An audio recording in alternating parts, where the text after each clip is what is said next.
RDC News. Oferecimento Tag Banrisul. Sem taxa de adesão, curta o verão e passe direto na fila do pedágio. Olá, boa noite. Está começando o RDC News nessa terça-feira, dia 13 de fevereiro, já na reta final aí do feriadão de carnaval. E nós vamos falar na questão da segurança em Porto Alegre. Está conosco aqui no estúdio o secretário adjunto de Segurança Pública, Luiz Otis, para nos falar sobre essas questões, né, que envolvem a segurança pública na capital. E a gente já começa perguntando para os Otis a questão da segurança do desfile que vai acontecer já no próximo final de semana, Otis, o desfile das escolas de samba. Como é que vocês vão trabalhar a questão da segurança ali no Porto Seco, onde vai acontecer os desfiles? Boa noite. Boa noite, Wilson Rosa. Boa noite a todos que estão assistindo o programa. Para o próximo final de semana, vamos colocar a Guarda Municipal no desfile, que ele mudou de data, né? No fim de semana passado houve, na verdade, o desfile na orla, né? Da parte, vamos dizer assim, do carnaval de rua. De rua, né? Os blocos. Fim de semana que vem de blocos, final de semana que vem vai ter de novo de bloco e o carnaval no Porto Seco. Então vamos sim colocar o policiamento da Guarda Municipal em torno do Sambódromo para trazer maior segurança para quem vai frequentar o local. Além, é claro, da própria fiscalização, né? A nossa fiscalização dos fiscais do município hoje na DGF também vão participar dessa integração que é muito importante. A fiscalização até para ver a questão de, vamos dizer assim, de ambulantes que não estejam fora, né? Fora do lugar cadastrado, cuidar da comida, enfim, que é importante também a participação da fiscalização nesse processo também do carnaval. Zotes, como é que funciona? Muita gente até tem dúvida como é que a Guarda Municipal atua. Ela tem poder de polícia, ela pode prender? Como é que atua a Guarda Municipal? Então, Wilson Rosa, isso é um debate que é sempre importante estar participando, né? O Estatuto da Guarda, ela tem lá como princípios, um deles que é preservação da vida. Sim.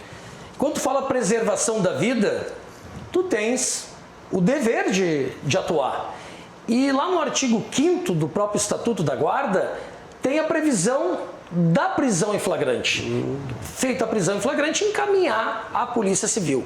Então nós temos aí esse problema que lá na Constituição, no 144, tu não tens dito no rol taxativo que a Guarda Municipal tem o poder de polícia. Mas eu te digo de uma lei federal, muito embora a lei federal esteja abaixo da nossa Constituição, mas lá na lei federal, que é o SUSP, que é o Sistema Único de Segurança Pública, existe uma previsão legal, constitucional também, que passou pelo Congresso, dizendo que a Guarda Municipal ela faz parte dos entes de segurança pública, juntamente com aqueles que estão na Constituição Federal. Sim. Então eu sempre digo o seguinte, se hoje nós fôssemos fazer uma nova Constituição de 88, o Constituinte, com o trabalho que a Guarda Municipal do Brasil vem fazendo, não teria como deixar de fora. Nós temos que pensar que a Constituição Federal de 88, nós tínhamos uma outra Guarda Municipal. Ela nem armada, ela estava em 88.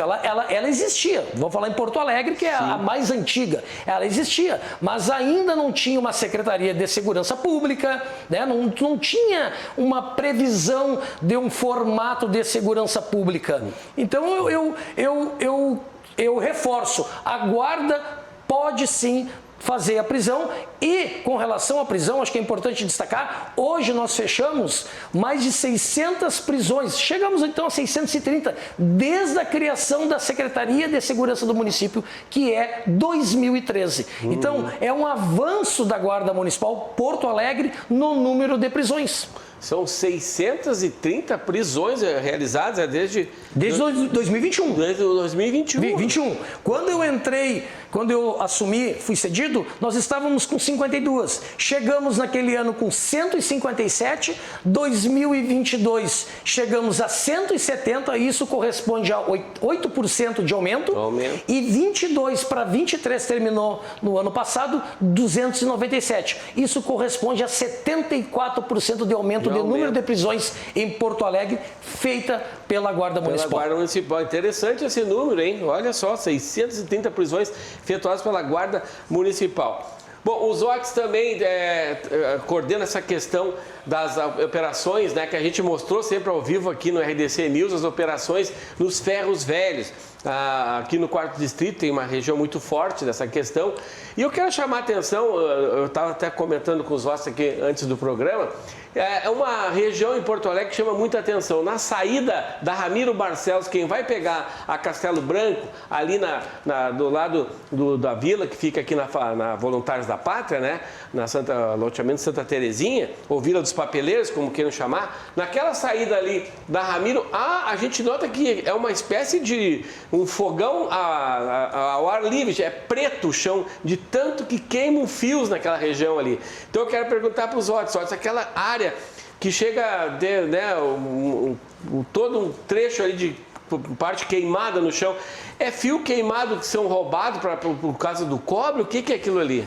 Então, Wilson, é uma região que nós conhecemos, né, nós somos sabedores do que acontece ali, nós monitoramos, é um local que é fácil para queima, porque da queima entra para o ferro velho que está próximo, porque ninguém vai fazer uma queima para atravessar um bairro, né? Vai daqui e vai atravessar para a Zona Norte. Sim. Mas o local que a gente cuida muito é o material que é queimado.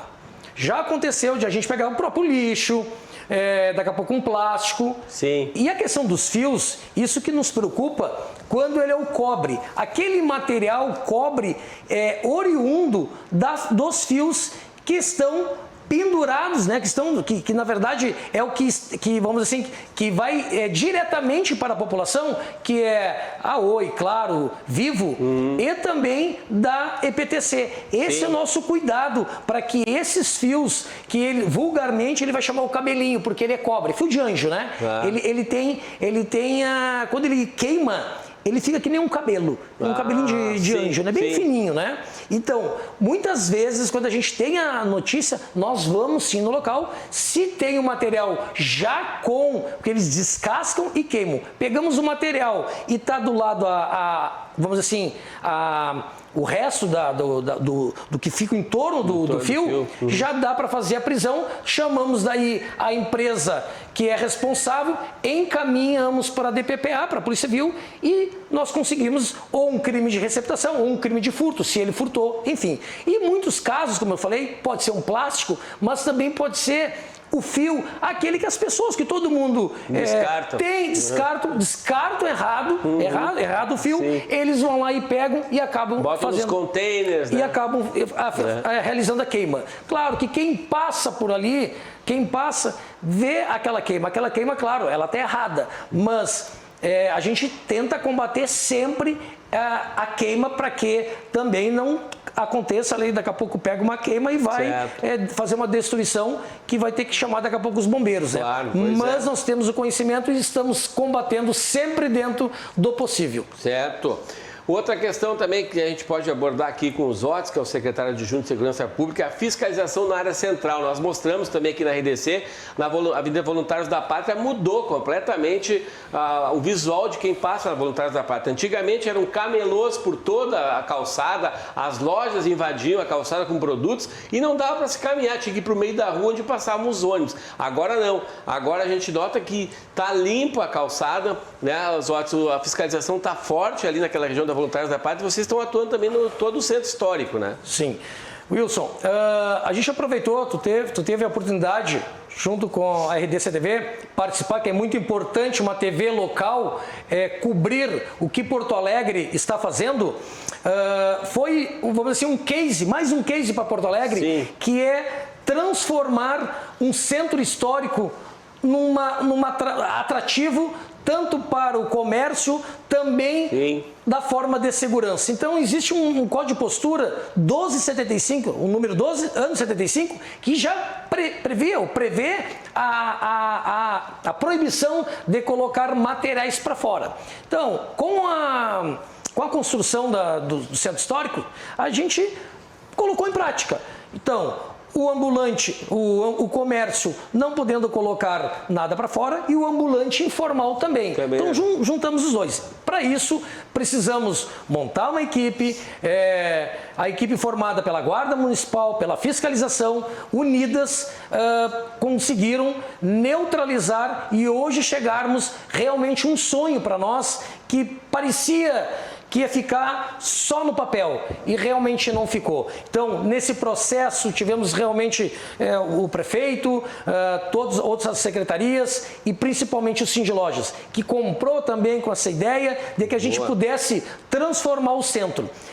Paralelo a isso, chegou um momento onde o prefeito também encaminhou à Câmara Municipal um projeto de lei para ter uma bolsa auxílio.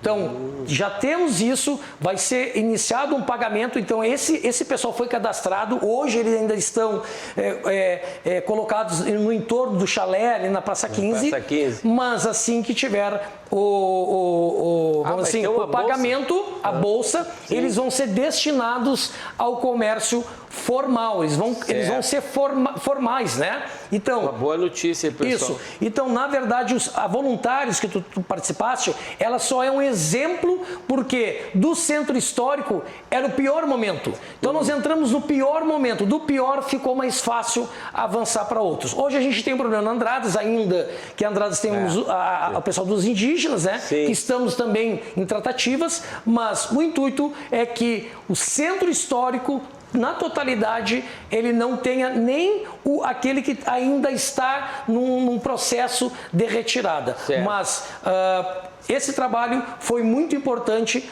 não só para a Prefeitura, mas também para quem circula no centro de Porto Alegre. Ficou bem mais seguro andar no centro de Porto Alegre.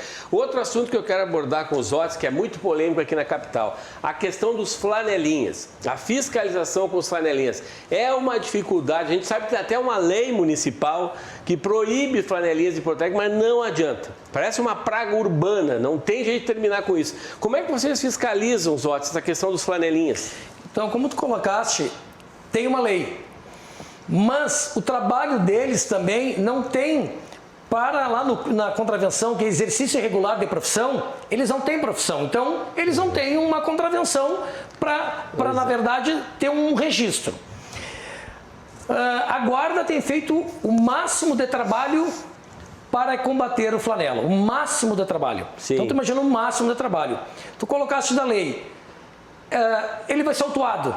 Dificilmente ele vai pagar.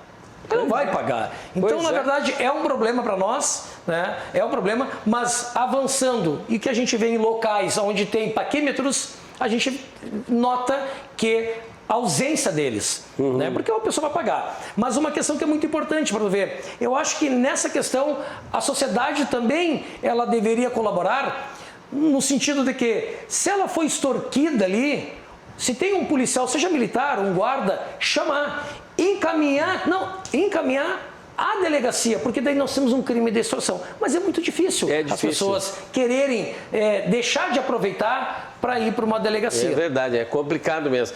Bom, a gente conversou aqui então com o secretário adjunto da Segurança Pública de Porto Alegre sobre vários assuntos, aproveitei a presença aqui dos Otis e agradeço por ter vindo no nosso jornal aqui trazer essas informações que é muito importante, principalmente na área central de Porto Alegre, e garanto para vocês que está mais seguro. Obrigado, Otis. Muito obrigado por participar novamente, é importante uma TV local estar próximo ao que acontece na cidade. Isso vai refletir para quem assiste, para quem não assiste o programa, mas nós temos que estar juntos nessa caminhada que é a segurança juntamente com o jornalismo. Muito obrigado aí a todos. Obrigado então pela entrevista. É o RDC News. Nesta terça-feira nós já voltamos com mais informações.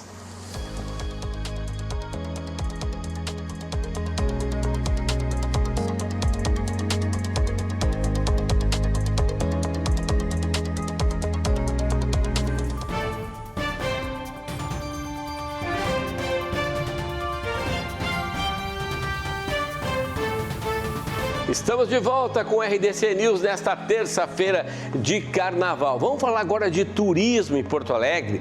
Muita gente se pergunta, né, o que nós temos de atrações na capital gaúcha, por que o turismo às vezes demora para se desenvolver aqui no sul. O gaúcho parece que briga com o turismo, não sei qual é esse problema que o gaúcho tem com o turismo, mas está melhorando. Estamos aqui com o diretor de turismo da Secretaria Municipal de Desenvolvimento Econômico e Turismo de Porto Alegre, o Luiz Armando Oliveira. Tudo bom, Luiz Armando? Tudo bom, prazer estar aqui, muito obrigado pelo convite. Luiz Armando, eu já fiz essa crítica, eu queria repassar para ti. Você acha que o gaúcho tem esse problema com o turismo? Parece que a gente não consegue desenvolver o turismo no Rio Grande do Sul? Olha, eu discordo um pouco de ti. Eu acho que uma das características mais importantes para o turismo é justamente o acolhimento, né? Sim. E os gaúchos são muito acolhedores, os gaúchos de uma maneira geral e especialmente os de Porto Alegre, que tem essa cidade maravilhosa aí para apresentar e para mostrar para todos os visitantes, né? Certo. O que eu me refiro também, Luiz Armando, me parece que não há investimento em estruturas para o turismo, assim. Por exemplo, aqui um exemplo prático, ali em Torres, aquelas maravilhas que nós temos na praia, teria que ter um teleférico, teria que ter uma atração que chamasse a atenção mais ali para Torres. Outras regiões, por exemplo, que poderiam ter, assim, investimentos maiores, eu digo em termos de equipamentos turísticos. Claro que o gaúcho recebe bem as pessoas, mas eu falo em investimento em equipamentos turísticos. Certo. Eu não sou tão qualificado para falar de Torres, né, do litoral, enfim, ou da Serra, que são, digamos assim, as regiões mais preparadas para receber o turismo, talvez não da maneira como se imagina mais popularmente, Sim. Mas certamente eles têm uma estrutura muito adequada para receber esses turistas, quer dizer, especialmente a Serra, não é? Que tem lá equipamentos de primeiro mundo. Hoje, quando a gente fala em Serra do Rio Grande do Sul, nós temos que ver três regiões que são chamadas Serra das Hortênsias, que é a mais tradicional, a da uva e do vinho, que está lá muito bem desenvolvida, e agora a dos canyons, que também está. Porto Alegre, por sua vez, está cada vez mais se preparando, mais ofertas faz para o turista. Né? Nós temos aí, no caso, todo o turismo náutico, que são 4, 5 barcos fazendo esses passeios, mostrando Porto Alegre sob uma outra perspectiva, e isso certamente é muito interessante. Nós temos os caminhos rurais, que são hoje 25 propriedades que tem na zona rural de Porto Alegre, que estão estruturadas para receber turistas, não só turistas, mas também cidadãos de Porto Alegre que queiram ter um contato com este mundo rural, né? As crianças, né, num turismo pedagógico, enfim. Sim. Então nós temos assim nós temos também o polo cervejeiro aqui no quarto distrito, né? Tá? Que é um atrativo turístico maravilhoso. Sim. E já consegue passar. O centro histórico de Porto Alegre é uma maravilha, que agora está passando por uma revitalização, né? Era uma preocupação do prefeito Melo, do secretário Schirmer, em revitalizarem. E as obras estão sendo feitas e são muitos atrativos turísticos, né? As igrejas, o caminho das igrejas, os museus, enfim. Tem prédios históricos. A própria Orla, né? Desculpe, mas a própria Orla que é o nosso brinco. A Orla agora então virou o nosso ponto atrativo. Tem prédios históricos lindos em Porto Alegre. Mas eu acredito que poderia ter mais caminhadas, assim, levar os turistas. Eu sei que até tem um passeio, mas não sei se tu poderia explorar mais essa questão de mostrar os prédios históricos ali com uma caminhada, com os turistas. Se bem que o movimento, Porto Alegre também não tem tanto movimento como, por exemplo, Rio de Janeiro, Salvador, que são cidades turísticas, né? É que o turismo em Porto Alegre tem uma característica um pouco diferente desses lugares, né? Que sem dúvida nenhuma tem muita relevância. Todavia, respondendo à tua pergunta, tá? a tua colocação, nós temos um livro em Porto Alegre, lançado em meados do ano passado, falando sobre 13 roteiros para fazer a pé no centro de Porto Alegre. Opa! Olha aí. É um livro interessantíssimo, foi lançado através de uma lei de incentivo e uma turismólogo e jornalista escreveu esses 13 roteiros, né, que passam desde do turismo religioso ali para fazer uma caminhada nas igrejas, na Basílica, né, da Nossa Senhora das Dores, enfim, na própria catedral. Depois as praças todas que tem ali, pegando assim rapidamente a Praça da Alfândega, a Praça da Matriz, a Praça do Tambor, né, que é a Brigadeiro Sampaio, que tem uma história reunida ali muito importante. Enfim, tem vários passeios, várias caminhadas, trilhas para se fazer, além, evidentemente, usando o termo trilha, se pensa numa coisa mais rústica, né? Nós temos aí os morros de Porto Alegre, que comportam aí, tem guias especializados nessas programações. Certo. Aí eu vou fazer uma meia-culpa. Acho que aí a culpa é nossa, da imprensa, que não divulga esses roteiros, né, esses locais. Tem muito porto-alegrense que não sabe, né, esses lugares bonitos, podia passear aí pela cidade. Mas, diretor de turismo, eu quero levantar uma outra questão com o senhor, que é a usina do gasômetro. Eu acho que a usina poderia ser muito mais explorada na questão do turismo. É um local né, bem no centro, todas as pessoas que vão na hora ficam olhando aquela usina, e agora está em obras, essa obra interminável. Tem alguma ideia de quando é que a usina vai funcionar? A usina do gasômetro é um dos ícones de Porto Alegre, é um cartão postal de Porto Alegre, tanto quanto o Pôr do Sol e a Ponte do Guaíba, né? Sim. E agora, mais recentemente, a Orla, tá? Da qual ela faz parte. Mas a usina do gasômetro está sendo conduzida, a obra aí, com muita determinação por parte da Prefeitura, da Secretaria de Obras, enfim. Né? E pelo que fala o secretário André Flores, nós acreditamos aí que março já esteja... Opa! A obra está quase finalizando, não é? Sim. Então, no aniversário, né? No aniversário de Porto Alegre, 26 de março, quem sabe? Quem sabe já não devolve ela como um presente. A usina, né? Mas a usina certamente é um espaço cultural muito relevante e que certamente será usado desta forma. Sim. Tá? Existem alguns planos para ver se ainda se concede, não se concede, enfim, para que ela seja usada na sua plena capacidade, né, de receber eventos como espaço cultural, enfim. A usina do gasômetro tem lá a estátua da Elis Regina. A minha ideia, assim, como cidadão de Porto Alegre, eu achava que a usina tinha que reunir as pessoas mais famosas, né? Para as pessoas que vêm de fora, querem saber a história da Elis, a história do Teixeirinha. Claro, não precisa ser porto-alegrense, mas as pessoas vêm para cá querendo conhecer o histórico de famosos nossos aqui, né? De pessoa, o Lupicínio Rodrigues. E eu acho que a usina podia concentrar isso ali. Tá ali num local que o turista vem e já fica sabendo como é que foi a história da Elis Regina, né? Mas é uma sugestão aí para a prefeitura, quem sabe, fazer essa ideia. Todas as sugestões são sempre muito bem-vindas, né, para se compor um ambiente que seja muito democrático, como está se tocando. Mas outra coisa também que Porto Alegre vem se destacando, o diretor Luiz Armando Oliveira, são os eventos turísticos, né? Nós já tivemos o Fórum Social Mundial que botou Porto Alegre no mapa do mundo. Agora temos o Summer Summit, que vem aí mais uma edição, né, da Summer Summit, que reúne turistas do mundo inteiro, né?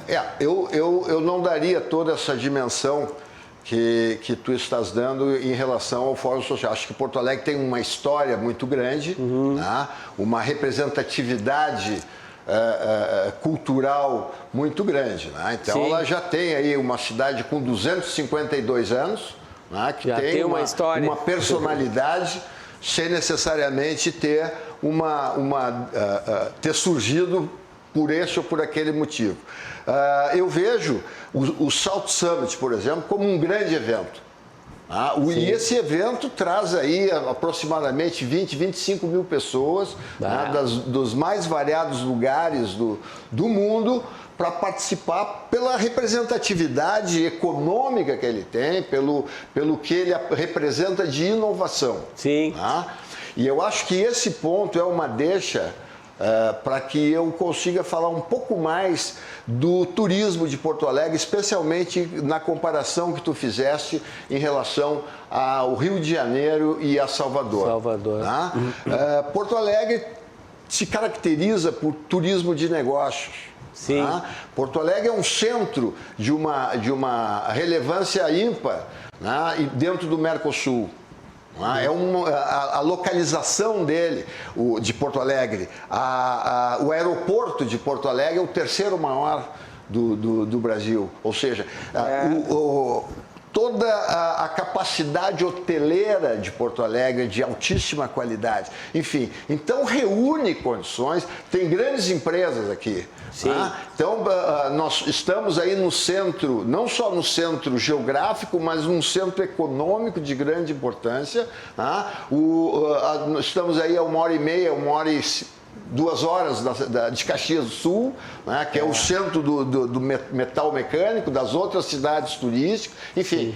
Então, existe assim uma característica. Né? Por outro lado, nós entendemos também que os eventos que acontecem aqui são de grande importância porque traz gente de fora, né? Não só por conta das referências que Porto Alegre reúne no turismo de saúde, por exemplo. Também, né?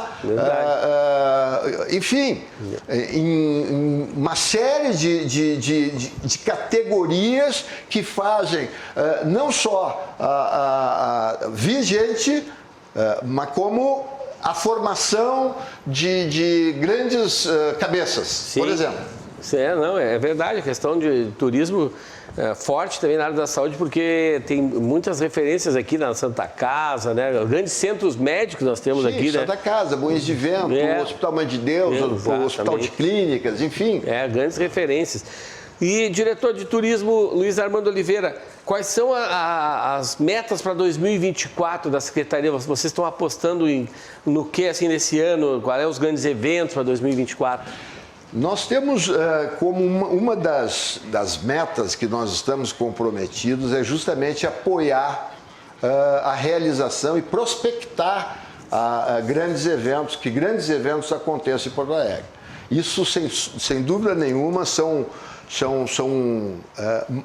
indutores da movimentação do turismo. Por exemplo, nós tivemos em agosto do ano passado um alto índice de ocupação hoteleira, e aí nós fomos ver os motivos. Foram vários motivos, algumas feiras que aconteceram, como a feira da Agas, por exemplo, que é um setor super importante. Verdade. E teve também 2 jogos da Libertadores no Internacional. Esses jogos, quando aconteceram, deram picos na ocupação hoteleira. Então nós temos, esse ano não temos o Inter na Libertadores, mas temos o Grêmio. Dá um movimento também. Certamente isso aí acaba repercutindo. Né? Uma outra coisa que nós estamos bem comprometidos foi com o que tu falaste aí agora. Nós precisamos dar publicidade aos nossos atrativos turísticos. Né?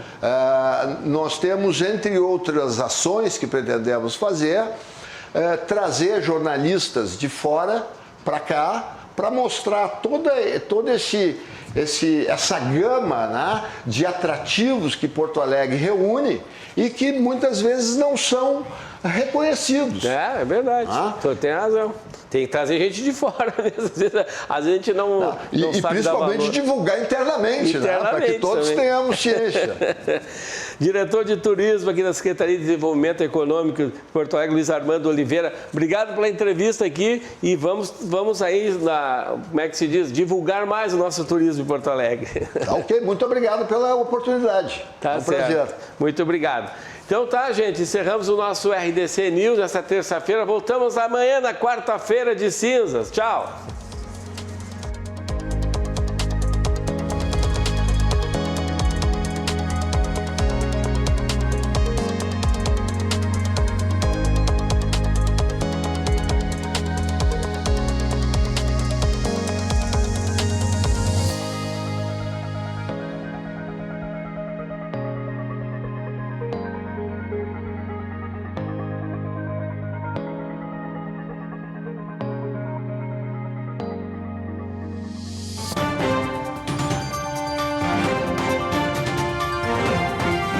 RDC News. Oferecimento Tag Banrisul. Sem taxa de adesão, curta o verão e passe direto na fila do pedágio.